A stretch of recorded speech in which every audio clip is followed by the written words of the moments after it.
এই বাপ, যেই চোখ মুমিনের, যেই চোখ সামর্থ্য থাকা সত্ত্বেও যেই চোখ কালো গিলাফ দেখে নাই কাবার, এই যেই চোখ মদিনার সবুজ গম্বুজ দেখে নাই, আরে বেটা তুমি দেখলা কি জীবনে?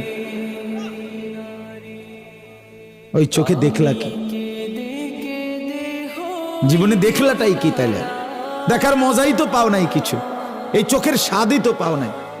গত বছর এক উমরা সফরে রমজানে এক লোক বাংলাদেশি দৌড়াইয়া আমার কাছে আসছে, আইসাই আমার জড়ায় ধইরা বলতেছে, হুজুর আমি এবারই প্রথম আল্লাহর ঘরে আসছি এবং আসছি শুধু আপনার এক কথার কারণ। আমি বললাম মানে? কই এই কথাইটা হুজুর, আমি বয়ানে শুনছি আপনি এই কথাইটা কইছেন যে যেই চোখ কালো গিলাফ দেখে নাই, মদিনার সবুজ গম্বুজ দেখে নাই, সে চোখ দেখলো কি? সে চোখ দেখার স্বাদে কি পাইল? দেখার কি মজা পাইল?